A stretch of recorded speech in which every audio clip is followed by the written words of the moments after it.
The Unfiltered Human on the Fringe, Episode 47. The Liminal Self. Welcome back to the Unfiltered Human on the Fringe. This is the place where we sit with what's raw, what's hidden, and what most people avoid. In this episode, we turn toward the spaces that are hardest to name, the in-betweens. Grief that hasn't yet found meaning.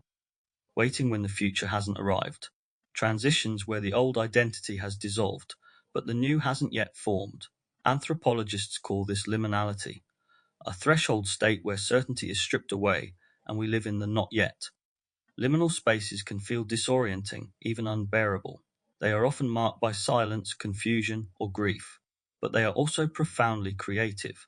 It is in these thresholds, between what was and what will be, that transformation takes root. From the rituals of indigenous rites of passage to the psychology of waiting, from the ache of loss to the quiet possibility hidden in uncertainty, we'll explore how liminal states unsettle us, remake us, and sometimes, if we let them, open us to deeper truths about who we are. Because the self is not only formed in clarity, it is forged in the in-between. Let's step into the threshold together. Between worlds. What it means to be liminality is the word anthropologists use for threshold states, moments when life holds us between what was and what will be, between the roles we've outgrown and the ones not yet formed. The word comes from the Latin limen, meaning threshold. We usually think of thresholds as something to pass through quickly, a door you step across without pausing. But sometimes, life keeps us standing on the threshold longer than we expect. We are neither who we were nor who we will become. We are in suspension. Defining the in-between. This in-between is unsettling. It can feel like loss, uncertainty, disorientation. But liminality is also powerful. It's the space where the old dissolves and the new is still fluid. It's the crack in the shell before the emergence, the raw moment when identity itself feels unfinished.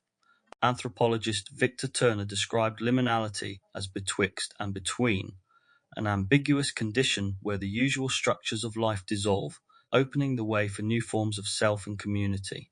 In other words, thresholds are uncomfortable, but they are also generative. Attributes of liminality. To live liminally is to live in a tension of opposites. 5 qualities appear again and again across cultures and psychologies. Suspension. Time feels paused, stretched, or distorted. Ordinary rhythms fall away. Ambiguity, roles, relationships, and even identity become blurred. You don't know what comes next. Disorientation, the anchors that gave life stability seem to vanish. Confusion reigns.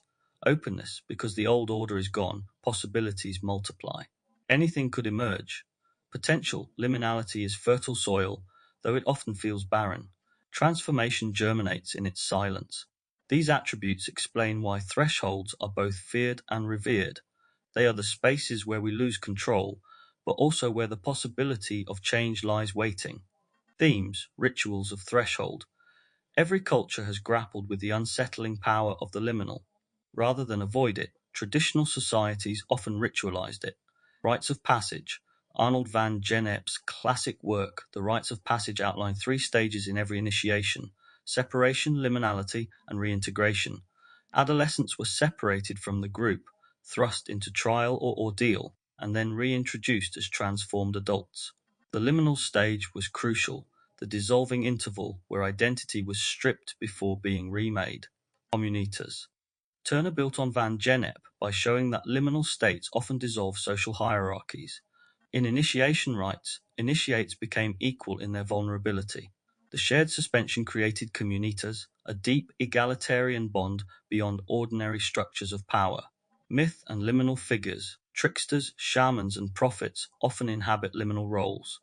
They move between worlds, carrying messages from the margins. Their ambiguity unsettles, but also reveals truths that rigid structures cannot. Modern echoes. Today, liminality appears in hospital waiting rooms, job interviews, visa processes, grieving periods, and even long commutes. We rarely ritualize these states, but they still work on us, pulling us apart, reorienting us, sometimes breaking us, and sometimes remaking us.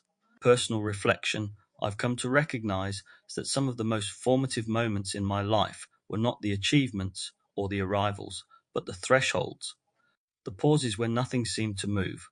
One memory comes back strongly. leaving my family home to move into my first flat.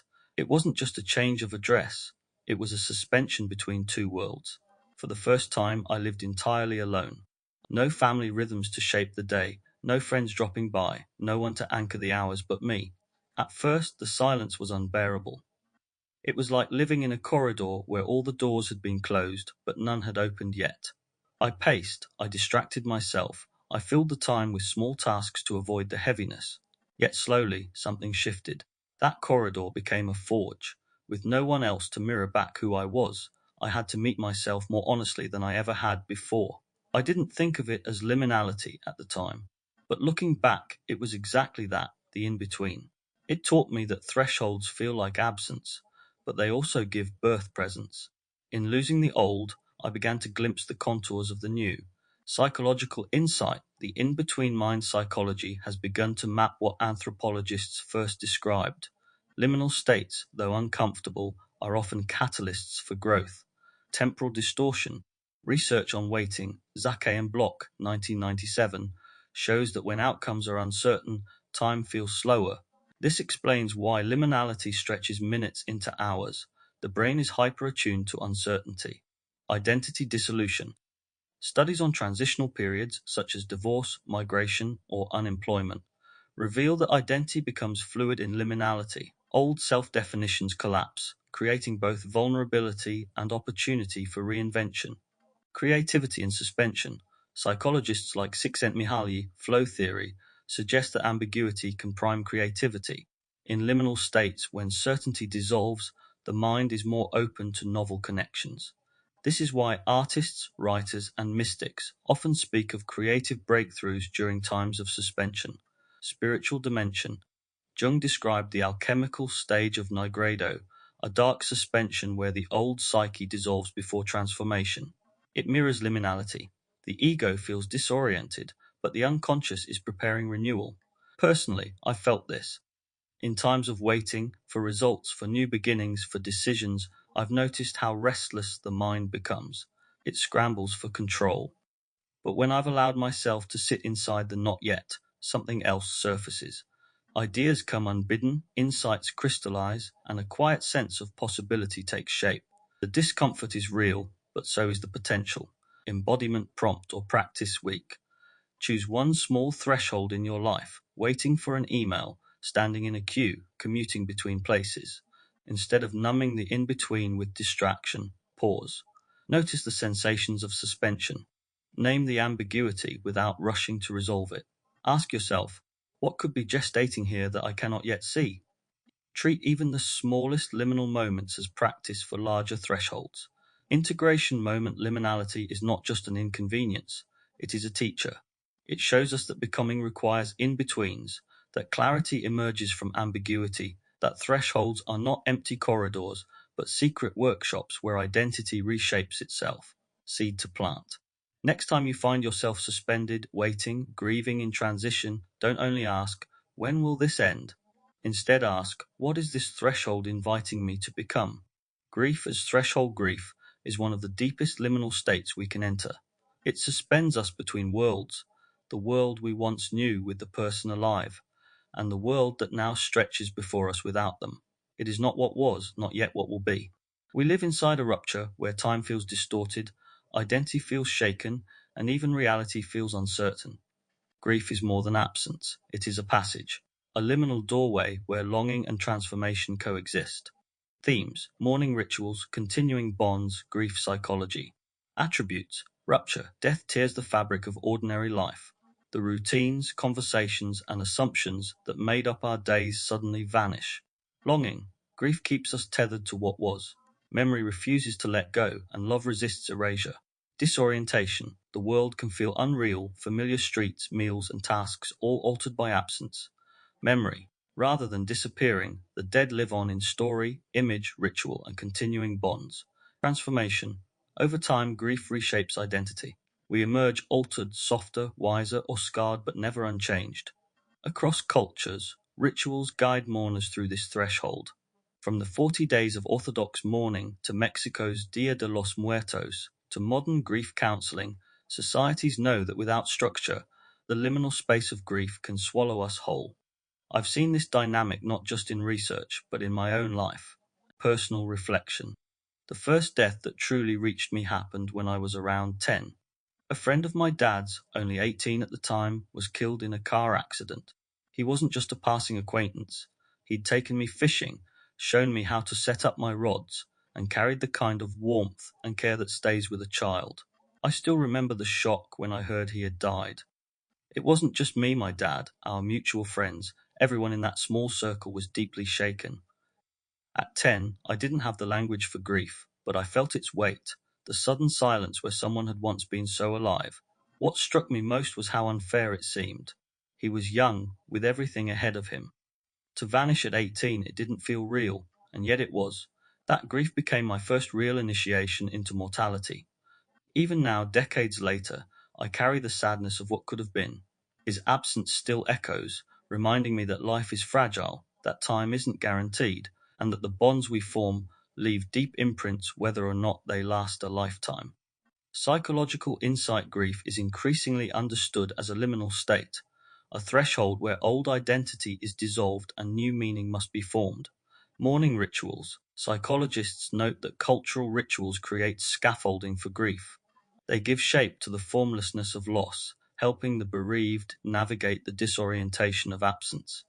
Without ritual, grief can become frozen or prolonged. Continuing bonds theory, Class, Silverman and Nickman, 1996. Grief isn't about moving on, but about maintaining an ongoing relationship with the dead, not physically, but internally. Talking to the deceased, keeping objects, or visiting graves are ways of sustaining connection. Worden's tasks of mourning. William Worden reframed grief as active work, accepting the loss, processing the pain, adjusting to a changed environment, and finding an enduring connection while moving forward. Transformation. Research shows that grief often reshapes values. For some, it creates bitterness. For others, it opens compassion and resilience. For me, that early loss showed how grief works as initiation. I didn't lose a parent or sibling, but losing someone young, kind, and close to my family carved a wound that still informs me. It revealed that grief is not a single event, but an ongoing presence, one that continues to transform us long after the initial rupture. Embodiment prompt or practice. Take a quiet moment and recall someone you've lost, whether recently or years ago. Write down one memory that still feels alive. Then, write one way that person's presence continues to shape who you are today. Notice how grief, while painful, also extends their influence forward into your life. Integration moment grief suspends us between past and future. It is not a clean break, but a liminal passage where we are undone and remade. To grieve is to walk with absence, to carry love into a new form, and to be initiated into the truth that life and death are always intertwined. Seed to plant when grief rises, whether sharp or quiet, treat it as a threshold. Instead of asking, when will this end? Ask, what is this teaching me about love, about memory, about who I am becoming? The waiting room of life few things test us like waiting. It is a liminal state we rarely honor, one we usually treat as wasted time. Yet waiting is its own initiation, suspended between what was and what will be, powerless to rush the process, forced to live in the uncertainty of the not yet, the threshold of waiting, whether it's waiting for exam results, a medical diagnosis, a job application, or simply the slow turning of seasons, waiting strips away our illusion of control. It places us in a threshold where we can neither return to the past, nor yet inhabit the future. And in that tension lies both anxiety and possibility, themes and attributes time distortion. In waiting, minutes stretch into hours, while weeks collapse into blurs. Our perception of time bends under the weight of uncertainty, powerlessness. Waiting exposes our lack of control. We cannot force the outcome, no matter how much we wish to. Anticipation. Every possible future plays in our minds, best case and worst case scenarios looping endlessly. Anxiety. The space of waiting can become crowded with fear, impatience, and doubt. Surrender. At its best, waiting invites us into humility, into trusting processes larger than ourselves. In modern culture, waiting is often pathologized. We crave instant results, fast food, same-day delivery, real-time updates. Yet older cultures ritualized waiting, pilgrimages, fasts, vigils. They recognized that delay is not absence but incubation, a sacred pause where transformation brews unseen. All of this became real for me during a time when waiting took center stage in my own life. Personal reflection. I've lived through my share of waiting rooms, not always medical ones, but the figurative kind. One that stands out was waiting to hear whether I'd secured a new opportunity that would shape the course of my career. I remember checking emails compulsively, as though refreshing the screen might bend time. Each day felt like quicksand, drawn out, heavy, with every small silence amplifying into dread. Looking back, I realize it wasn't the outcome that shaped me, but the waiting itself. In those weeks, I had to sit with the possibility of failure, with the fear of being stuck, with the silence of not knowing. It forced me to confront how uncomfortable I was with uncertainty. No book, no distraction could dissolve that tension. But over time, something shifted. I learned to breathe inside the uncertainty, to sit with the not yet without collapsing into panic. The lesson wasn't about the job at all, it was about how to wait. Psychological insight psychologists describe waiting as one of the most stressful but least acknowledged human experiences. Research into medical waiting rooms shows that uncertainty is often more distressing than bad news itself. As psychologist Kate Sweeney found, people tend to catastrophize when outcomes are unknown, filling silence with imagined worst case scenarios. Yet waiting also carries transformative potential. Victor Turner's concept of liminality applies here. Waiting is a liminal zone where identity is suspended, old structures dissolve, and new possibilities incubate. Waiting rooms are modern liminal chambers, not ritualized, but equally charged.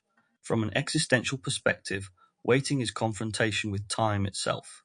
Søren Kierkegaard wrote about patience as the highest task, where waiting is not passivity, but a form of active endurance.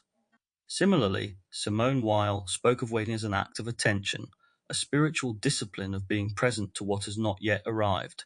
I've seen this in my own life. The job I waited for eventually came, but it was the process that mattered. The weeks of not knowing showed me how much I grasped for certainty, how little tolerance I had for ambiguity. That insight has followed me into countless other liminal spaces, teaching me that waiting is not wasted, it is a crucible. Embodiment prompt or practice. Choose one area of your life where you are waiting for clarity, for resolution, for arrival. Write down the emotions that rise in that waiting. Now reframe them as attributes of initiation. Anxiety as anticipation, delay as incubation, silence as invitation. Notice how the language of waiting changes when you see it as a threshold rather than a void.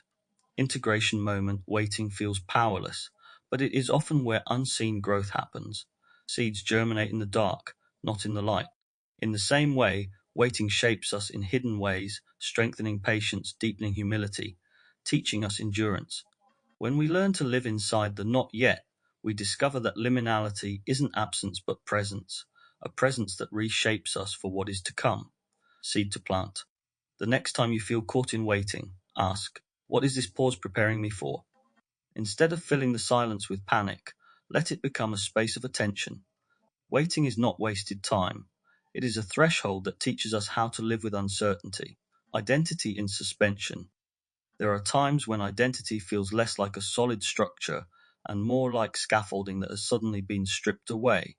In these liminal spaces, the self is neither anchored in the familiar nor fully rooted in what comes next. Jobs end, relationships dissolve, roles shift, and we find ourselves adrift in the not yet. The self dissolving in transition.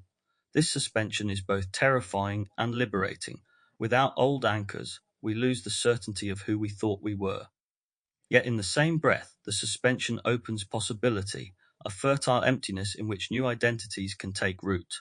To live here is to feel the self in flux, fragile yet fluid, vulnerable yet creative. Attributes of identity in suspension. Uncertainty, the disorientation of no longer knowing who we are. Fluidity, the self-shifting, experimenting, becoming multiple. Loss of anchors, the familiar roles, routines, and recognitions dissolved. Creativity, the chance to reimagine and rebuild from fragments. Possibility, the openness of not yet formed identity. Themes, Turner on liminal identity, Jung on the in-between, and modern examples of suspended selves in career breaks, relationship endings, or migrations. themes, and attributes, anthropologist Victor Turner described the liminal self as betwixt and between, stripped of the markers that once defined status or belonging. In ritual, this dissolution was intentional. Initiates were deliberately disoriented, their identities blurred, so they could emerge redefined. In psychological terms, this suspension is unsettling because we are wired for coherence. We want to know who we are and where we fit. When anchors dissolve, a job lost, a community left, a relationship broken, the psyche wavers. Yet Turner insisted that this anti-structure is precisely where transformation happens. Without old labels, we are forced to confront the raw clay of self. Carl Jung, too, recognized this state in his work on individuation. For Jung, the in-between was necessary, a confrontation with shadow and uncertainty that precedes integration. Identity in suspension can feel like collapse, but often it is compost, old forms breaking down so new life can emerge. In modern life, we see this vividly in moments of migration, career change, or even the long wait between diagnosis and treatment. These periods feel like groundlessness, but they are also creative laboratories, places where identity is tested, questioned, and reshaped. That psychological truth didn't stay abstract. I felt it directly when personal reflection. One of the strongest experiences I had of identity in suspension came when I left behind a familiar rhythm of collective belonging. After finishing the long factory shifts in Dorby, nights filled with hard work, sometimes shifts of 18 hours, banter, a shared pizza at 3 a.m., and the ritual of watching the sun rise before we trudged back inside, I entered a period where none of that was there anymore. The sudden absence of that communal structure left me drifting. I no longer had the humor, the camaraderie, the ritualized endurance that had shaped my weeks. Instead, there was a hollow space, not painful in an obvious way, but disorienting. Who was I without that rhythm, without the roles and relationships that had unconsciously anchored me? At first, it felt like a kind of emptiness, as though something essential had dissolved. But looking back, I see it was also an opening. Stripped of the old frame, I began to realize I could reimagine how I wanted to live, rather than simply being carried by the routines I'd inherited. It was unsettling, yes, but also quietly liberating. Psychological insight psychologists often describe identity in suspension as a liminal state, a pause where the old self has dissolved, but the new one has not yet crystallized. This in between is uncomfortable because it undermines the coherence of identity. Yet researchers also highlight its transformative potential. Turner's liminality and anti-structure. Victor Turner argued that identity suspension is central to rites of passage. By stripping away status and labels, individuals experience a period of ambiguity where creativity and transformation can take root.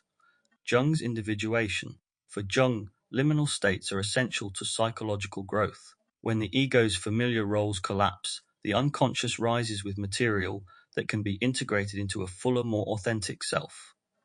The confusion is not pathology, it is the necessary disorientation before reformation. Modern psychology on transitions. Research on life transitions shows that identity suspension often provokes anxiety, but it also fosters creativity. Herminia Ibarra's work, Working Identity, demonstrates that people often experiment with multiple selves during transitions, trying out new roles before settling into coherence again. The paradox of emptiness. Psychologists like James Hollis emphasize that when old identities fall away, the void that emerges can feel unbearable. But if endured, it becomes fertile ground, a crucible where the self reforms in alignment with deeper values. In my own life, losing the factory rhythm was unsettling because I hadn't realized how much identity I drew from that collective belonging. Its absence forced me into a quiet confrontation with myself. I saw both my dependence on external rhythms and my ability to build new ones. What felt like loss eventually became a resource, the chance to construct identity less on circumstance, more on intention. Embodiment prompt or practice: set aside 30 minutes this week to reflect on a time when you felt suspended between jobs, after a breakup, during a move, or in another life transition. Write down what dissolved in that moment: roles, relationships, routines. Then write what possibilities opened up because of that dissolution. Notice how the absence of anchors may also have been the beginning of creativity. Integration moment identity in suspension is unsettling because it strips us of certainty. But uncertainty is also a possibility. The in between is not emptiness, it is compost, where old forms dissolve so new growth can take root. If we endure the ambiguity, the self reforms not as repetition, but as something truer and more resilient. Seed to plant. When you feel unanchored, resist the urge to rush for closure. Instead, whisper to yourself, this suspension is not the end of me, it is the opening of me. Psychological insights. Living in the not yet, if philosophy and ritual have long treated liminality as sacred, psychology approaches it as both a challenge and an opportunity. The not yet is one of the most disorienting states a human can face, identity suspended, certainty stripped, outcomes unclear. And yet, psychology reveals that this in between space is often where resilience is forged, creativity arises, and old wounds surface to be reworked. What psychology tells us about liminality, where myth speaks of initiations and thresholds, psychology speaks of transition, ambiguity, and growth under pressure. Both are describing the same terrain, the liminal self caught between no longer and not yet. Themes and attributes of psychological liminality ambiguity, reality feels unstable, boundaries blurred. Ritual, transitional practices help contain chaos. Potential, creativity, and reinvention emerge when identity is unsettled. Anxiety, uncertainty activates deep fear and survival instincts. Transformation, when endured, the not yet becomes the soil of growth. Van Gennep's rites of passage. Van Gennep mapped transitions into three phases: separation, liminality, reintegration. Liminality is the middle stage where structure dissolves and identity floats untethered. Psychology confirms that this is the fertile ground where transformation becomes possible, though it feels unbearable while inside it. Victor Turner's Communitas. Turner described how liminality creates communitas, bonds of solidarity among those who share the threshold. This applies as much to grief groups or shared hardship today as to tribal initiations. When structure is gone, equality and empathy intensify. Grief as liminality. Psychologists like Worden and Klass show that grief dismantles identity. The mourner is no longer who they were with the deceased, but not yet who they will be. This liminal state is disorienting, but it allows new continuing bonds with the lost to form, reshaping the self. Creativity and transition. Donald Winnicott argued that transitional spaces, like play in childhood, are the grounds of creativity. The same applies in adulthood. When the self dissolves in liminality, imagination becomes a survival mechanism. Many artists, thinkers, and survivors testify that the most fertile creativity comes in times of suspension. Existential anxiety and growth. Irvin Yalom suggested that encounters with uncertainty, mortality, or liminality provoke deep anxiety, but also the chance to live more authentically. Anxiety, in this frame, is not just pathology, but a signal that something meaningful is stirring beneath the surface. These theories resonate deeply for me because liminality has been present since my earliest years. Personal reflection. Much of my own childhood carried its own liminal flavor. In My Inner Child Was Broken, I wrote about those early experiences of disconnection and confusion, the sense that the ground beneath me was never fully steady. I often noticed contradictions in the world that adults seem blind to, and it left me in an in-between space, not fully belonging, but not yet knowing how to name what I sensed. One vivid example was when I realized that love in my home was conditional, shaped by control, anger, or withdrawal. It left me hovering between wanting connection and bracing for rejection. That emotional liminality, neither safe nor fully abandoned, forced me to develop hyper-awareness, reading people's moods and silences like a second language.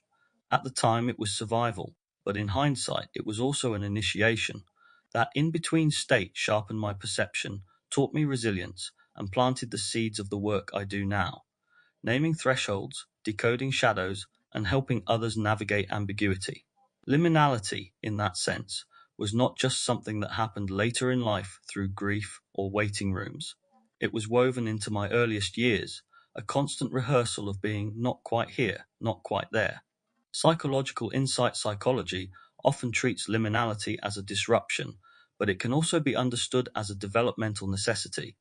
Childhood itself is liminal, a state of being not yet adult, marked by fluidity, play, and the formation of identity. When childhood is fractured by trauma, this liminality can stretch, leaving adults still feeling unfinished, suspended between versions of themselves. Attachment and the in-between. Research in attachment theory, Bowlby, Ainsworth, shows that inconsistent caregiving produces ambivalent states in children, longing for closeness yet fearing rejection. This ambivalence is itself liminal. The child hangs in the space of not safe, not abandoned. Many carry this into adult relationships, living perpetually in thresholds of closeness and distance. Defenses against ambiguity. Psychologists note that human beings crave certainty. In liminal states, anxiety spikes because the brain's prediction systems, frontal cortex, cannot stabilize outcomes. Some respond by clinging to rigid beliefs or identities, others spiral into avoidance. Both are defenses against the unbearable ambiguity of not yet. Growth through ambiguity. Yet research also shows that tolerance of ambiguity correlates with creativity, resilience, and adaptability. Paul Tillich, the existential theologian, called this the courage to be, the willingness to live inside uncertainty without collapsing into false certainties. My childhood trained me to live in that ambiguity. It was painful, but it also shaped an ability to sense subtleties others might miss. Later, this became not only a survival mechanism, but a creative one, fueling insights, reflections, and the work of building frameworks to navigate the very liminality I once feared. Embodiment prompt or practice this week. Notice one moment where you are in between, waiting, grieving, unsure. Instead of rushing to fill the gap, sit with it. Place a hand on your chest and breathe into the discomfort. Ask, what am I afraid will happen if I stay here longer? Then ask, what possibility might open if I don't rush out of this space? Integration moment psychology affirms what ritual and myth have always known. The not yet is both dangerous and fertile. It unravels our certainties, magnifies our anxieties, and exposes our defenses. But it also offers the rare chance to reinvent ourselves, to imagine new possibilities, forge deeper resilience, and live with more authenticity. Seed to plant. The next time you find yourself suspended, uncertain, waiting, grieving, remember this. The in-between is not an absence. It is a womb. What feels like nothing is often the slow work of becoming. Returning from the threshold, every threshold eventually gives way to re-entry. Whether through grief, waiting, or identity suspension, the liminal self cannot stay in between forever. At some point, the world calls us back to work, to relationships, to responsibilities. Yet we do not return as we were. We return marked by what we have endured. The return home. This is the final movement of liminality, reintegration. In ritual terms, it's when the initiate comes back to the village with a new name, a scar, or a story. In psychological terms, it's when the individual carries insights, scars, and a reformed identity back into everyday life. The challenge is not just surviving the threshold, it's learning to live after it without losing what was gained inside it. Themes and attributes of return acceptance, embracing what was lost or transformed. Renewal, carrying forward vitality from what was endured. Wisdom, lessons distilled into lived guidance. Groundedness, the ability to walk again in ordinary life. Re-entry, navigating the awkward fit between who we've become and the world that stayed the same. Themes ritual reintegration. In traditional societies, returning from liminality was never done alone. Initiates were welcomed back, recognized by the community, and given a place in the social order. Without reintegration, the ordeal risks becoming mere suffering. Modern return. Today we often re-enter alone. After grief, trauma, or transition, society expects us to move on quickly. Yet psychology shows that integration is gradual. Without space for acknowledgement, people can feel stranded, back in ordinary life, but unable to bridge what has changed. Identity after thresholds. Jung described individuation as the ability to carry paradox, to live with the contradictions uncovered in liminality. This is the essence of return, not erasing the ordeal, but folding it into the story of self. Bridging the gap. Many who undergo liminal experiences, grief, illness, deep retreats, describe the difficulty of sharing it with those who have not. Return requires translation, turning raw experience into words, or action that communicates what cannot be fully told, personal reflection. One of the clearest thresholds in my life came after moving away from home. The months before leaving carried a liminal weight, not fully gone, not fully arrived. But the real challenge came with returning. Visiting old friends or familiar streets, I felt a strangeness, as though I no longer belonged to the same world. The conversations felt out of sync, the rhythms mismatched. At first, this disconnection felt like a loss, but over time I recognized it as part of the return. I was not the same person who had left. The liminal period had changed me, sharpened my independence, shifted my perspective. The return wasn't about fitting neatly back into the old, but about weaving those changes into a new sense of self. It was awkward, sometimes lonely, but it also revealed a deeper truth. Thresholds do not return us to where we began. They return us to life as new participants, carrying experiences that ask to be honored, not hidden. Psychological insight psychologists studying trauma and transition often highlight the double task of return, to re-enter ordinary life while also integrating extraordinary experience, bridges of expression.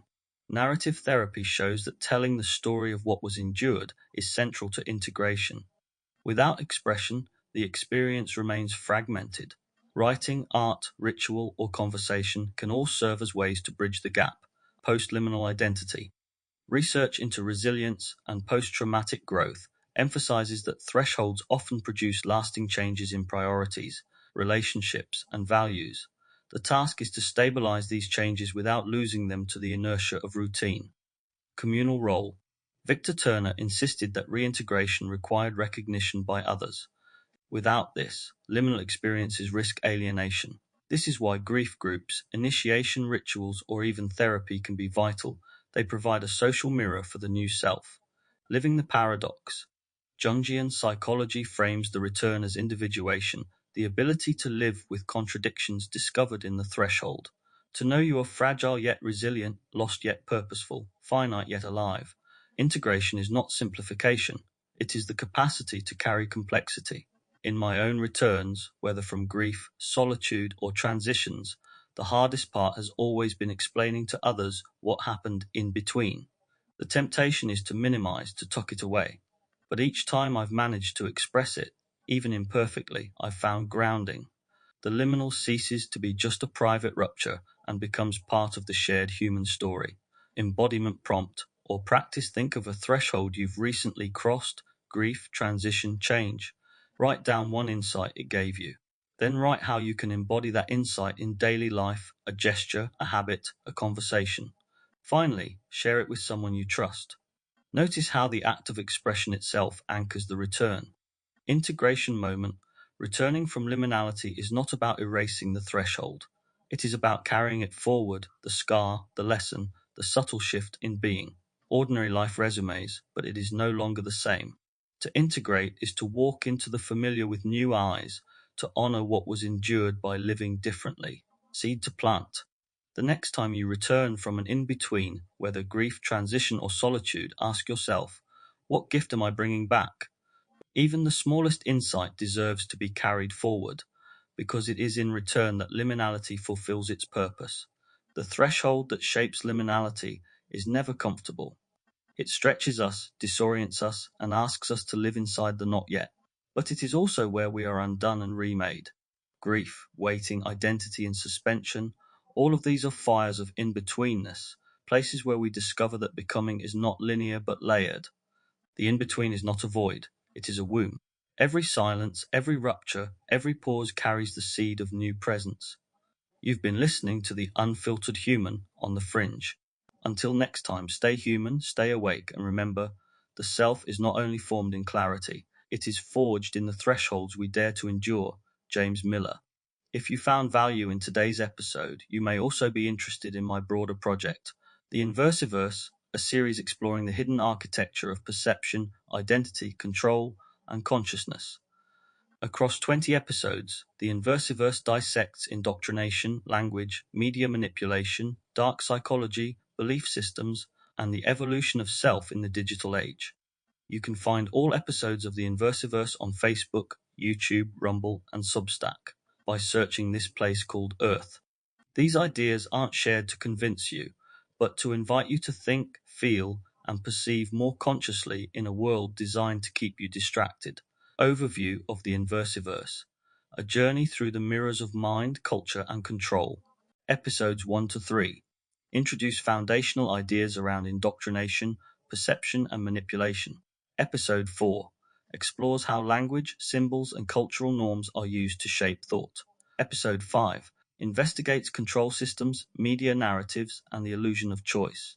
Episodes 6 to 7 dives into collective belief structures and the psychology of mass behavior. Episode 8 focuses on marketing, control theory, game theory, and critical thinking. Episode 9 covers love relationships, human mating, gender dynamics, and red-blue pill ideologies. Episode 10 unpacks dark psychology, the occult Satanism, and the dark tribe personality types. Episode 11 the simulated self examines identity, ego, and the rise of post-human consciousness. Episode 12 the spell of the mind inquires into language, illusion, and physiology of thought. Episode 13 conscious seduction, journeys through persuasion, propaganda, and the unseen forces of the mind. Episode 14 the myth of sanity sheds light on madness, genius, and the edge of perception. Episode 15 the algorithmic mind probes influence, identity, and invisible architects. Episode 16 the noise of knowing reveals overload, obsession, and the age of infinite information. Episode 17 belief machines delves further into language, desire, and the engine of reality. Episode 18 submerged signals examines how the unseen shapes the self. Episode 19 the alchemy within traces, food, frequency, and the forgotten intelligence of the body.